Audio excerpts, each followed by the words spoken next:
And why don't I even look at this live example? Because it's a property that it's the first property that I ever bought. And we might sell it here shortly. Okay, so this facility here is called Rosewood Self Storage. And it's a property that this was the first property I ever bought. So this was in April 2022.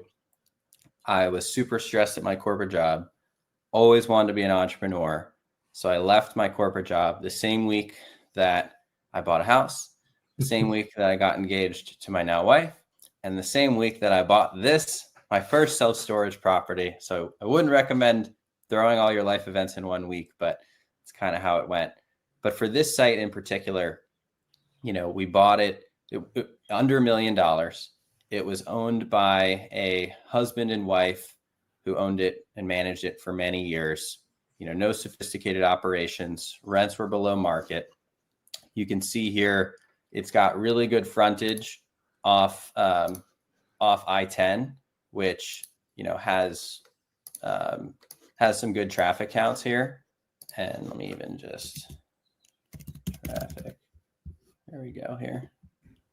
Yeah, this in. Here we go. Really good traffic counts where, 2,000, 2,500 cars a day, but it's a major road. There wasn't that much competition where within, 5 miles, now there's, around a 10 square foot per capita. The rental rates were pretty decent in this market, and we were seriously below market. And there was a new, multi-billion-dollar Chevron plant that's currently under construction in Orange, just to our east within 10 minutes. And then the last piece, this was within a 4-hour drive of my house here in Austin, Texas. So, this was the first property that we bought. I think we bought it for a fair price.